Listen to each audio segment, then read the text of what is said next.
아멘. 오늘 우리에게 하나님께서 주신 말씀은 창세기 24장 10절에서 27절입니다. 구약성경 31쪽에 있지요. 창세기 24장 10절에서 27절입니다.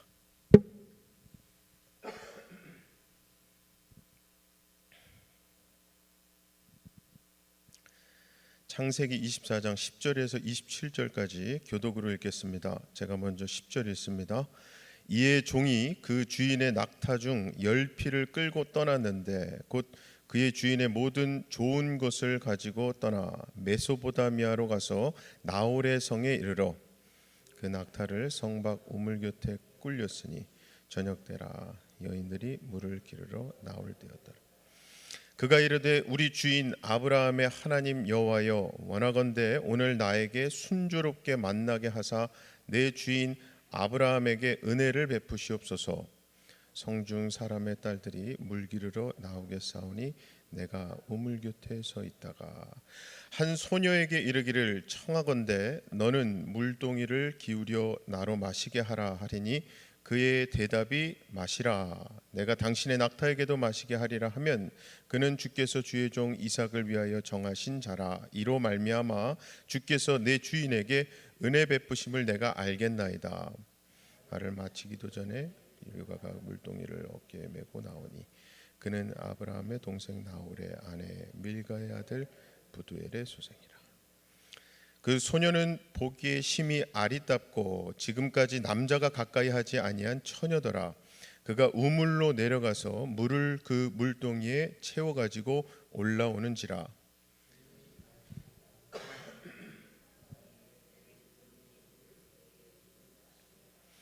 그가 이르되 내 주여 마시소서 하며 급히 그 물동이를 손에 내려 마시게 하기를 다하고 이르되 당신의 낙타를 위하여서도 물을 길어 그것들도 배불리 마시게 하리이다 하고 급히 물동이에 물을 구유에 붓고 다시 기르려고 우물로 달려가서 모든 낙타를 위하여 깃는지라.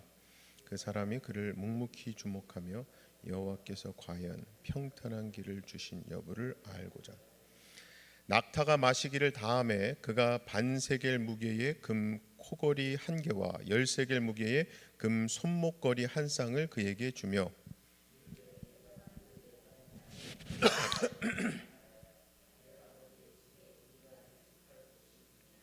그 여자가 그에게 이르되 나는 밀가가 나홀에게서 낳은 아들 부두엘의 딸이니이다.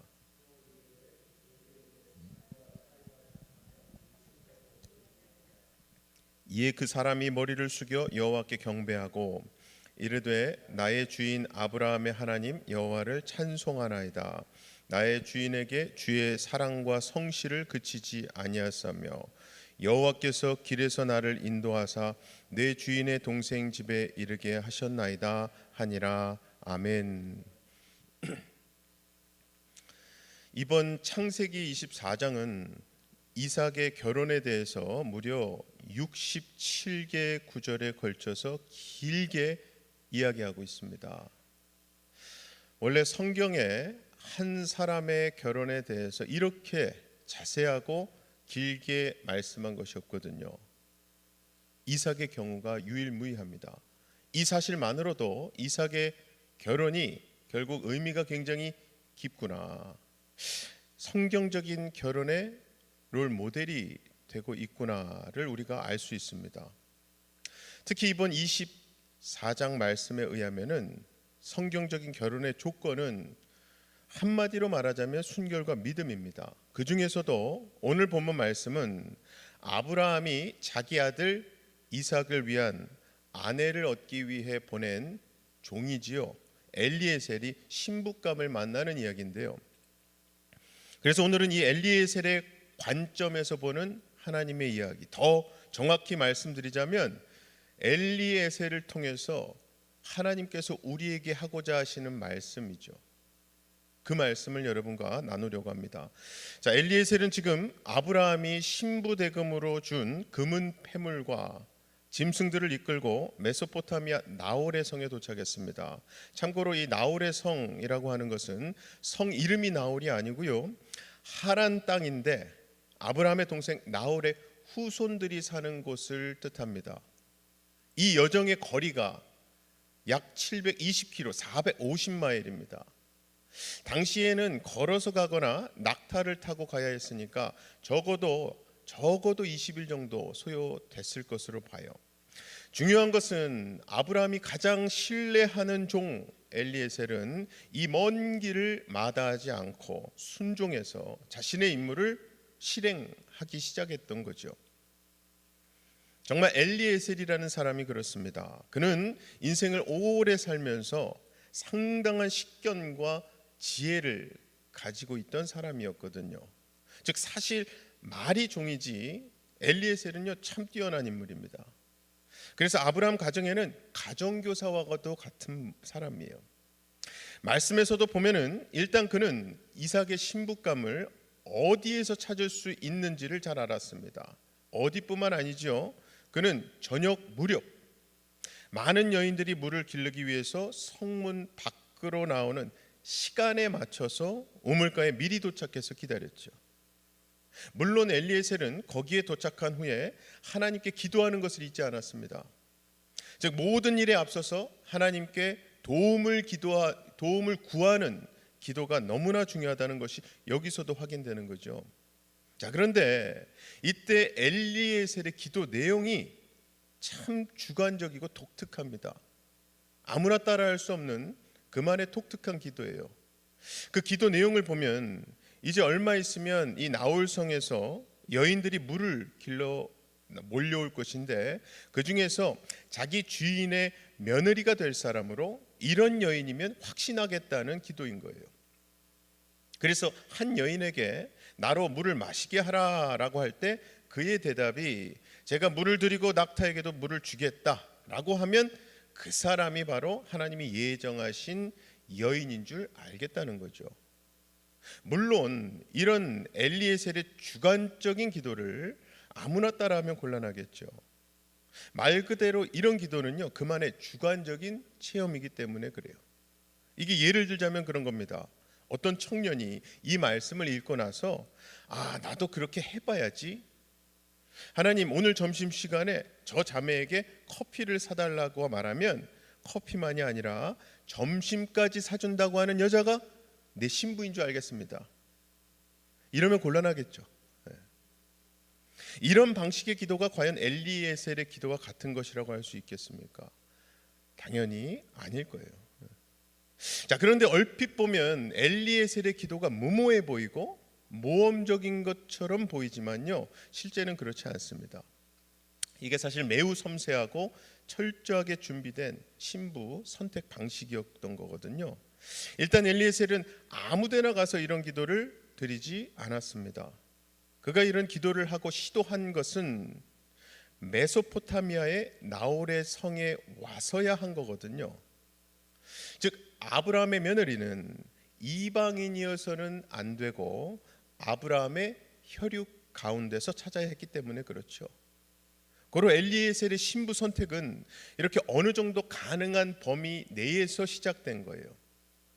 그래서 그 첫 번째 조건이자 범위가 방금 본 대로 신앙인이어야 한다는 것이었고요. 자, 두 번째 조건의 범위는 건강한 사람입니다. 본문 말씀을 보면 지금 엘리에셀은 낙타 한 마리도 아니고 10마리를 끌고 왔습니다. 참고로 낙타는 물을 한 번 마실 때 충분히 마시면요 3일에서 5일 동안 하루 40km, 25마일을 걸어도 물 없이 버틸 수 있다고 하죠. 그래서 낙타가 사막 여행에서 필수 교통수단이 되잖아요. 그 낙타 한 마리가 마시는 물은 45리터 정도라고 하는데 이게 웬만한 소형차에 풀로 가스 넣는 양이에요. 이 물의 양을 10마리에게 준다는 것은 대충 계산해봐도 450리터입니다. 게다가 그때 당시 우물은 요즘처럼 무슨 펌프를 이용해서 퍼 올리는 것도 아니고 사람이 일일이 우물에 내려가서 양동이로 날아 올라야 돼요. 자, 이 정도 일을 한 여성이 감당하려면 적어도 건강해야겠죠. 보통 건강해서는 안 될 겁니다. 자, 세 번째 조건의 범위는 그렇게 건강한 리브가가 16절에 보니까 미모까지 겸비했던 거예요. 그 소녀는 보기에 심히 아리답고 지금까지 남자가 가까이 하지 아니한 처녀더라. 그가 우물로 내려가서 물을 그 물동이에 채워 가지고 올라오는지라. 이렇게 결국 엘리에셀이 기도를 마치자마자 건강하고 아리따운 리브가가 등장한 겁니다. 그 기도 내용이 12절 말씀이었죠. 그가 이르되 우리 주인 아브라함의 하나님 여호와여, 원하건대 오늘 나에게 순조롭게 만나게 하사 내 주인 아브라함에게 은혜를 베푸시옵소서. 이러한 기도를 마치자마자 신부감이 나타났던 겁니다. 엘리에셀이 기도했던 대로 이 여인에게 네 물동이의 물을 내게 조금 마시게 하라라고 했을 때에 리브가가 엘리에셀에게 물을 줄 뿐만 아니라 그의 낙타에게도 물을 주겠다고 말하고 그렇게 하죠. 그때 그러한 리브가의 모습을 묵묵히 주목하여 보던 엘리에셀이 한 말이 21절입니다. 그 사람이 그를 묵묵히 주목하며 여호와께서 과연 평탄한 길을 주신 여부를 알고자 하더니 해요. 이 부분을 NIV 영어 성경에서 The Lord had made his journey successful이라고요. successful. 그러니까 우리는 보통 세상에서 말하는 success, 성공을 바라고 원하고 그것을 향해 열심히 뛰곤 하는데요. 성경은 그것을 평탄한 길이라고 말씀하고요. 그러한 길을 주시는 분이 계시는데 그분이 바로 여호와 하나님이라는 거예요. 즉 세상의 그것과는 그 오러와 소스가 달라요. 진정한 성공, 성경이 말씀하는 평탄한 길은 분명히 하나님이 주셔야 하고, 그렇기 때문에 우리가 먼저 바라고 원하고 뛰어가야 할 방향은 하나님이시라는 거죠. 오늘 말씀에서 엘리에셀은 바로 이 평탄한 길을 경험한 이 순간에 자기의 먼 걸음을 인도하시고 이렇게 순탄하게 자기 임무를 수행케 하신 하나님께 큰 감사를 돌립니다. 27절이에요. 이르되 나의 주인 아브라함의 하나님 여호와를 찬송하나이다. 나의 주인에게 주의 사랑과 성실을 그치지 아니하셨사오며 여호와께서 길에서 나를 인도하사 내 주인의 동생 집에 이르게 하셨나이다 하니라. 이야말로 진정한 감사의 찬송, 감사의 기도 아니겠습니까? 하나님께서 흠양하시는 예배지요, 예배. 그리고 여러분, 하나님 은혜는 참 신기한 게 나누면 나눌수록 배에 배가 되고 넘치고 넘칩니다. 리브가 또한 이러한 엘리에셀의 모습을 보며 감동을 받았고요. 나중에 보면 하나님께서 참 귀한 믿음의 가정에 나를 시집 보내신 것을 알고 참 기뻐하고 감사해요. 사랑하는 우리 성도 여러분, 오늘 말씀과 같이 우리 인생 가운데서도 물론 평탄치 못하고 고난의 길, 해결 절대 내 스스로는 할 수 없는 길이 올 때도 있고요. 평탄한 길, 형통한 날을 체험할 때도 있습니다. 중요한 것은 무엇보다 그 평탄한 길을 앞서서 그것이 절대로 우연히 갑자기 이루어진 것이 아니라는 거예요. 그것을 주시는 분이 계시고 하나님께서 오래전에 예비하신 것인데 때가 되어 응답하신 겁니다. 그래서 우리는 그렇게 예비된 것들이 있음을 믿고 엘리에셀과 같이 순간순간 매일매일 기도하며 하나님의 인도하심을 간절히 바라며 기다려야 하지 않겠습니까? 그리고 우리 또한 소망을 품고 기도 가운데 기다릴 때에 그렇게 간절히 바라며 기다리다가 하나님이 주시는 평탄한 길을 경험했던 엘리에셀처럼 하나님의 평탄케 하심을 경험하고 큰 감사와 영광을 그분께만 돌려드리며 주변 다른 사람들에게도 감동과 그 은혜 나누어 줄 수 있는 저와 여러분 다 되시기를 주님의 이름으로 간절히 축원합니다. 이 시간 다 같이 두 가지 기도 제목 놓고 기도하실 때에 첫 번째는 하나님, 오늘 나에게 주신 말씀을 통해서 다시금 나의 삶의 시선의 방향을 돌아보게 해달라고요.